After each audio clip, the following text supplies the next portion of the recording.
నమస్తే, welcome to one TV news. కొద్దిగా bulletin లో హెడ్లైన్స్ చూద్దాం.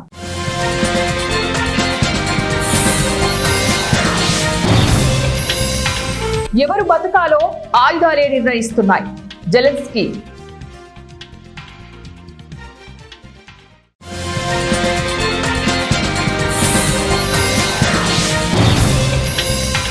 భారత్ ప్రత్యర్థి పాక్. దాయాదుల మధ్య ఆసియా కప్ పోరు.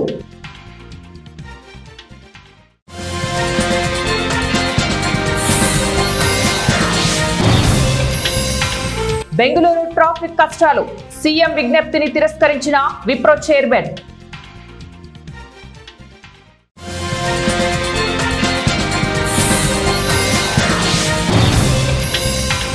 జగన్ నన్ను సాదరంగా ఆహ్వానించారు.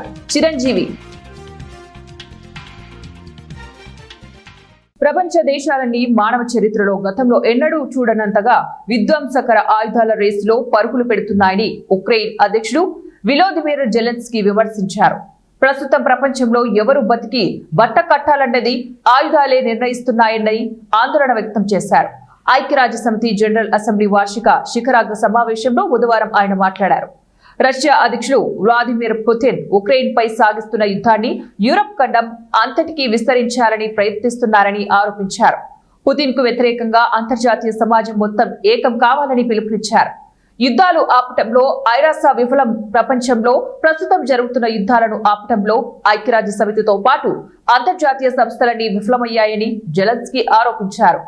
సినీ పరిశ్రమలో సమస్యలపై చర్చించేందుకు గతంలో ముఖ్యమంత్రి వైఎస్ జగన్మోహన్ రెడ్డి తనను సాదరంగా ఆహ్వానించినట్లు సినీ నటుడు చిరంజీవి స్పష్టం చేశారు.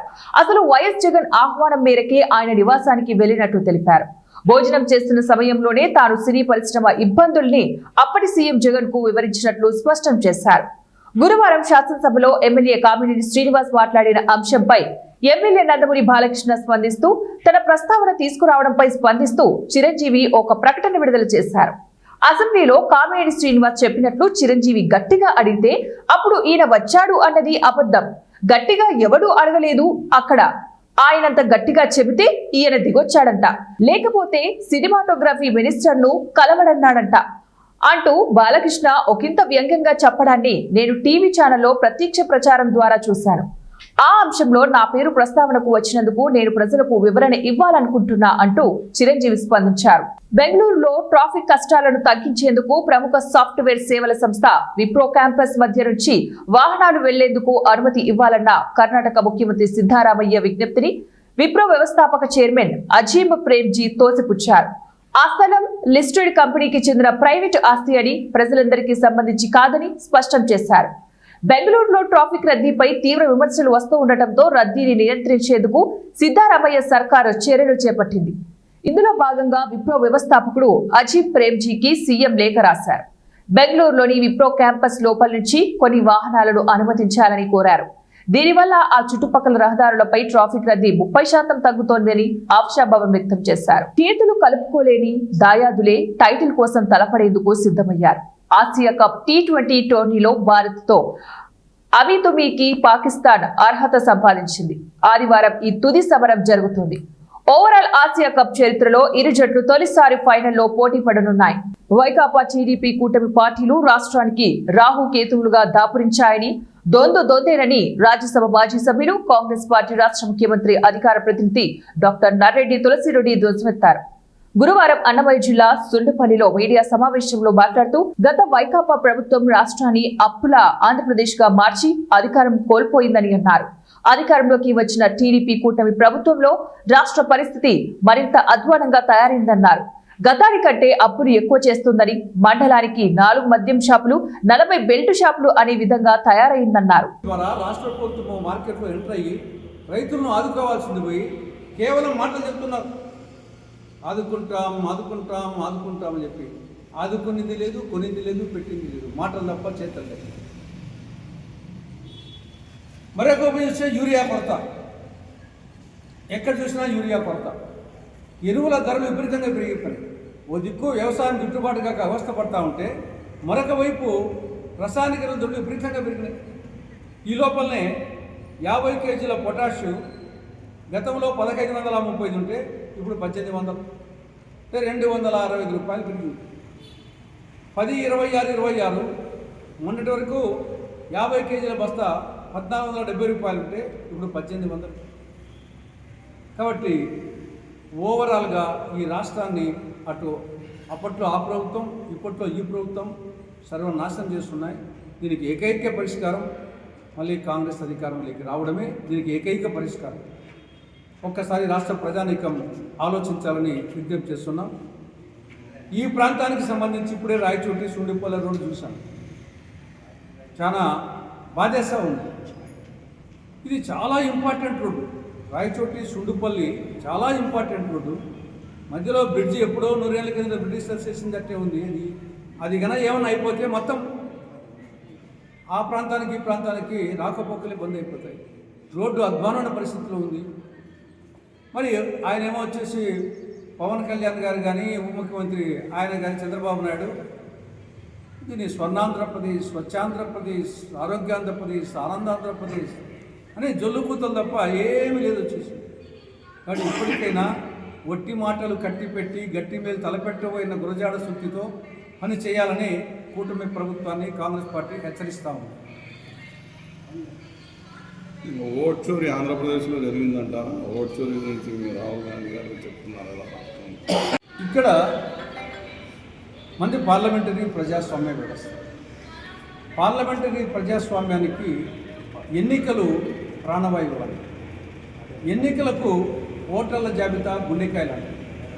కాబట్టి ఓటర్ల జాబితా పర్ఫెక్ట్గా ఉండాలి. అది అప్పుడు కానీ ఇప్పుడు కానీ ఎప్పుడైనా కానీ ప్రజాస్వామ్యం ప్రడవిల్లాలంటే ఓటర్ల జాబితా సక్రమంగా ఉండాలి.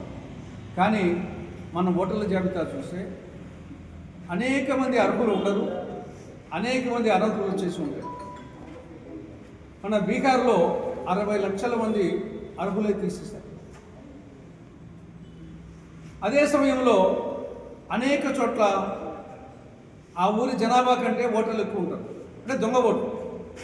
ఒకే ఇంట్లో 50 మంది, 60 మంది, 100 మంది ఉంటారు. కొందరికి వచ్చేసి ఇళ్ళ నంబరే ఉండదు. ఈ విధంగా ఓటర్ల జాబితా అవకతవకలు జరుగుతూ ఉంది. అదొక అయితే ఎన్నికలప్పుడు చూస్తున్నాం, డబ్బు విపరీతంగా ఖర్చు పెడుతున్నారు.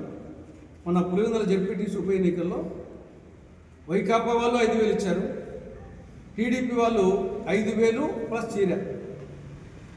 ఇది ప్రజాస్వామ్యం. తర్వాత సైక్లింగ్, రిగ్గింగ్. దానికి వచ్చేసి సీసీటీవీలు చూపించమంటే చూపించండి. ఎలక్షన్ కమిషన్ నియామకమే గతంలో ప్రధానమంత్రి, లోక్సభలో ప్రతిపక్ష నాయకుడు, సుప్రీంకోర్టు చీఫ్ జస్టిస్ కలిసి నిర్ణయించేవాళ్ళు. మోడీ ప్రభుత్వం వచ్చిన తర్వాత సుప్రీంకోర్టు చీఫ్ జస్టిస్ని తీసి ఆయన స్థానంలో కేంద్ర మంత్రిని పెట్టారు. అంటే ప్రధానమంత్రి, కేంద్ర మంత్రి ప్రభుత్వం వైపు నుండి 2 ఉంటారు, లోక్సభలో ప్రతిపక్ష నాయకులు ఉంటారు. ఆటోమేటిక్గా ముగ్గురులో 2 ఏ పక్కంటే ఆ పక్క. కాబట్టి కమిషన్, ఎలక్షన్ కమిషన్ నియామకమే దానికి జస్టిఫికేషన్ లేకుండా జరుగుతూ ఉంది. అందుకోసం ఎలక్షన్ కమిషను మోడీ. వైఎస్ఆర్సీపీ కేంద్ర కార్యాలయంలో మాజీ ముఖ్యమంత్రి, వైఎస్ఆర్సీపీ అధినేత వైఎస్ జగన్ సమక్షంలో వైఎస్ఆర్సీపీలో కర్నూలు జిల్లా ఎమ్మిగనూరు నియోజకవర్గ బీజేపీ, టీడీపీ నాయకులు కేఆర్ మురహరిరెడ్డి, కిరణ్ కుమార్ మాల, మధుబాబు, చేనేత మల్లికార్జున పార్టీలో చేరారు. ఈ కార్యక్రమంలో మాజీ ఎంపీ, ఎమ్మిగనూరు నియోజకవర్గ ఇన్ఛార్జ్ బుట్టా రేణుక, రాష్ట్ర కార్యదర్శి ఎర్రకోట జగన్మోహన్ రెడ్డి, కర్నూలు జిల్లా వైఎస్ఆర్సీపీ అధ్యక్షులు ఎస్వి మోహన్ రెడ్డి, కర్నూలు పార్లమెంటు వైఎస్ఆర్సీపీ పరిశీలకుడు మాజీ ఎమ్మెల్సీ గంగుల ప్రభాకర్ రెడ్డి, పలువురు కర్నూలు జిల్లా నాయకులు కూడా పాల్గొన్నారు.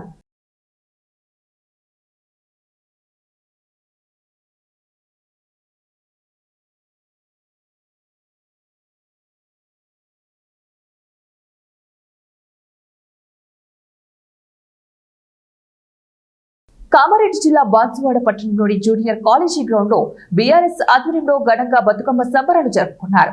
రంగురంగుల పూలతో బతుకమ్మను పేర్చి పసుపుతో గౌరమ్మలు చేసి పూజలు చేశారు. అనంతరం బతుకమ్మ చుట్టూ బతుకమ్మ ఆడి పాడారు. బాన్సువాడ పట్టణంలో బతుకమ్మ సంబరాలు అమరాన్నంటాయి. టీఆర్ఎస్ ఆధ్వర్యంలో నిర్వహించిన వేడుకల్లో మాజీ మంత్రి సత్యవతి రాథోడ్, మాజీ డిప్యూటీ స్పీకర్ పద్మ దేవేందర్ రెడ్డి, మాజీ ఎమ్మెల్యేలు హనుమంత్ షిండే, బాజిరెడ్డి, గోవర్ధన్ తదితరులు పాల్గొన్నారు.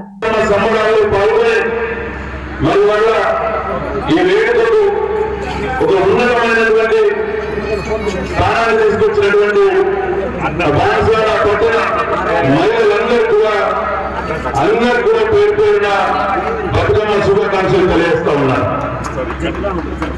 అయితే ఇప్పుడు మరి పౌరులు సత్యవతం మాట్లాడినారు. ఇవాళ ఈ బతుకమ్మ సంబరాలకు ప్రశాంత్ రెడ్డి మేమందరూ రావాల్సి ఎందుకు వచ్చింది? ఎందుకంటే ఒక పెద్ద మనిషి తల్లి పాడు వారి తల్లి రొమ్ము పుట్టినందుకు ఇవాళ మేమందరం కూడా ఇక్కడికి రావాల్సి వచ్చింది.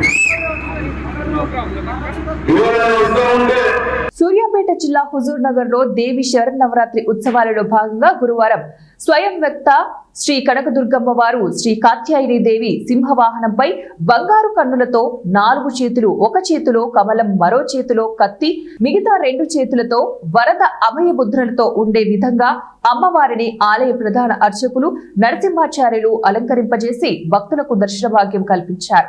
దర్శనం చేసుకున్న వారికి ధైర్యం, బలం, రక్షణ అమ్మవారు కల్పిస్తుందని తెలిపారు.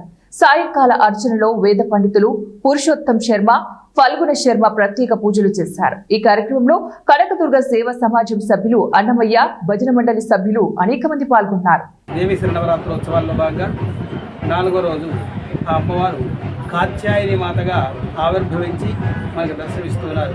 ఈ కాత్యాయని అంటే పార్వతీదేవి. ఈ పార్వతీదేవి మరి ఆ యొక్క శివుడిని వదిలి దక్షుడి చేత ఇది అగ్నిలో ఆహుతైపోయింది. దానిలో భాగంగా అటువంటి సమయంలో శివుడి యొక్క జటాజూటం నుంచి చెమట బిందువులు రాలి కుజుడు వెళ్ళిపోతాడు. అంటే కుజుడు ఆవిర్భవించింది ఎక్కడయ్యా అంటే ఆ పార్వతి నయనాలతో సింహవాహనంపై కాత్యాయని దేవిగా భక్తులకు దర్శనమిచ్చారు.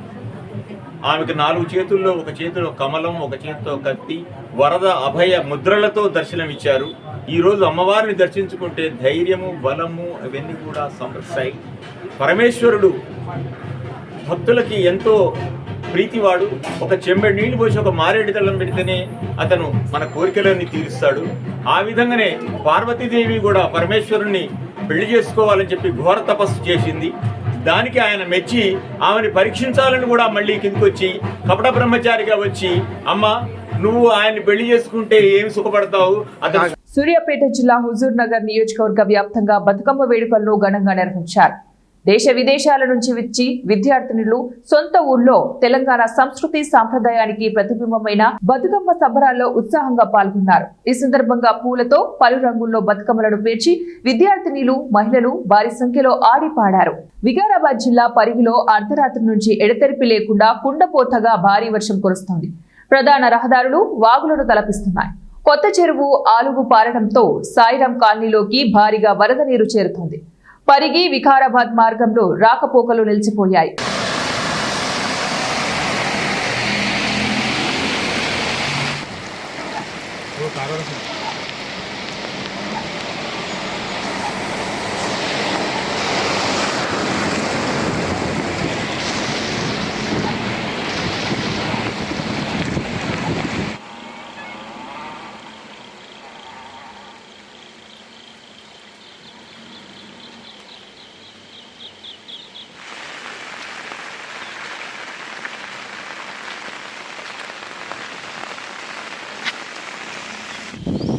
కర్నూలు జిల్లా ఆలూరు తెలుగుదేశం పార్టీ ఆఫీసులో వైకుంఠ జ్యోతి శివప్రసాద్ ప్రెస్ మీట్ లో మాట్లాడారు.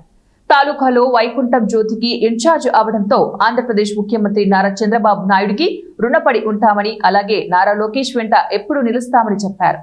తెలుగుదేశం పార్టీ అభిమానులను, కార్యకర్తలను వదులుకోమని, వాళ్ళందరినీ గుర్తిస్తామని చెప్పారు. ఆలూరు తాలూకాలో చాలా సమస్యలు ఉన్నాయి, ముఖ్యంగా రోడ్డు సమస్యలు ఉన్నాయి. వీటన్నిటిని ముఖ్యమంత్రి దృష్టికి తీసుకెళ్తామని తెలిపారు. ముందు ఉన్న విధంగా ఉండే ప్రసక్తే లేదు. మాకేమి ముఖ్యం? తెలుగుదేశం పార్టీ ముఖ్యం. ఒక ఇద్దరు వైసీపీలో ఉండి, ఒక ఇద్దరుండి అక్కడ ఇక్కడ ఇద్దరుండి అట్లా వాళ్ళకి ఈడ వచ్చేసి స్థానం అనేది ఉండదు.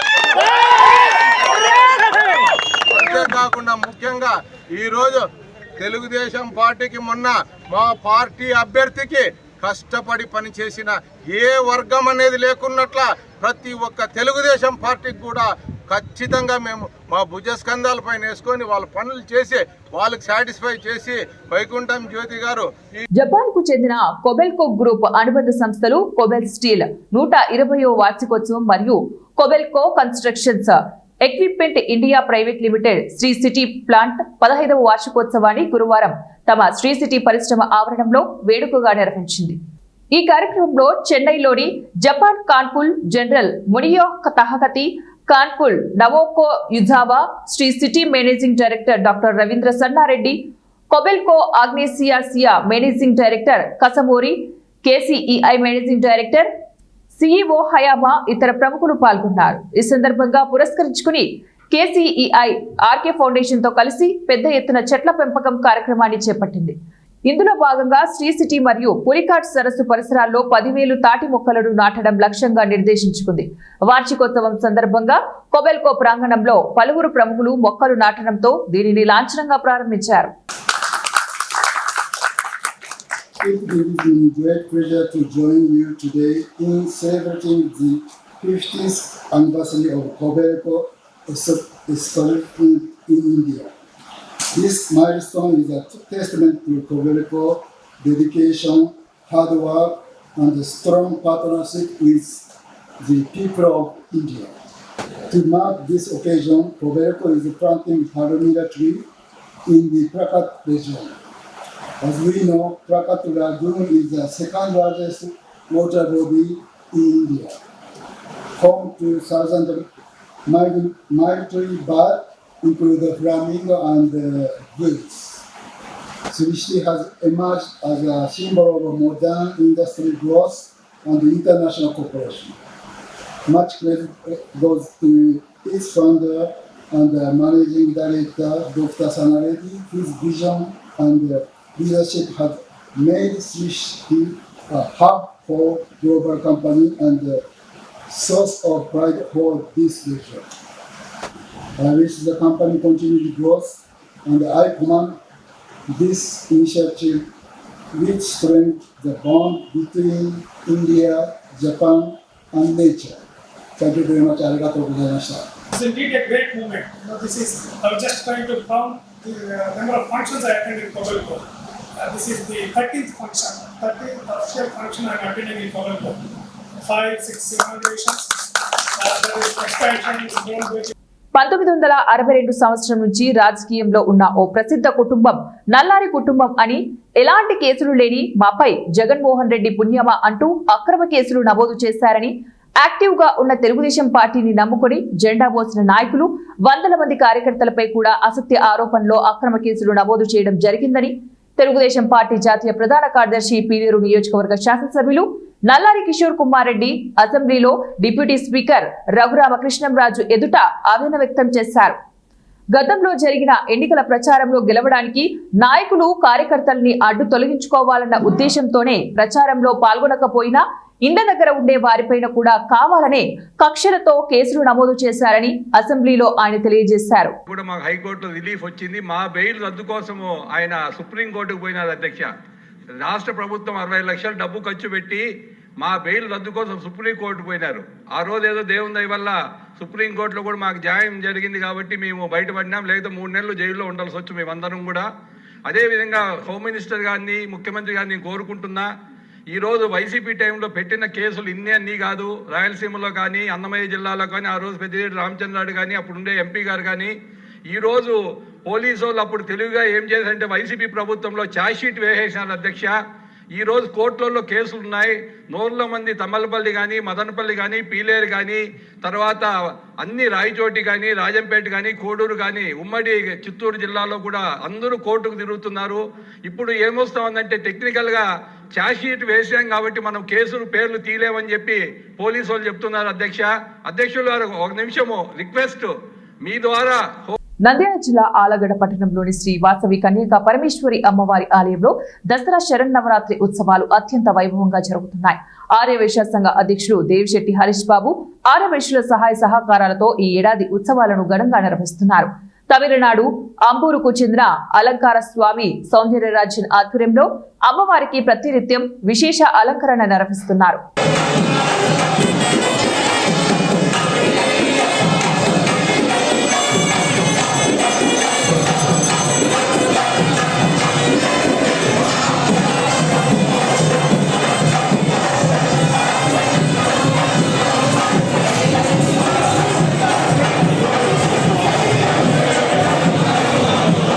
ముగించే ముందు మరోసారి హెడ్లైన్.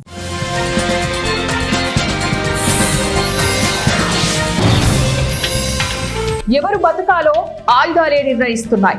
జెలెన్స్కీ.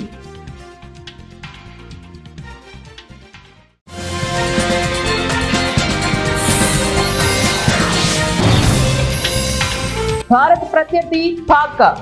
దాయాదుల మధ్య ఆసియా కప్ పోరు.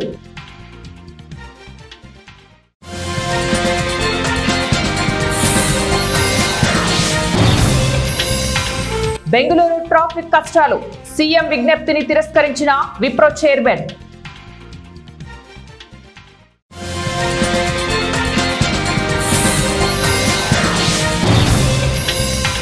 జగన్ నన్ను సాదరంగా ఆహ్వానించారు చిరంజీవి. ఇవి ఇప్పుడు బులెటిన్ డీటెయిల్స్. నెక్స్ట్ బులెటిన్ మళ్ళీ కలుద్దాం. Until then, keep watching 1TV News.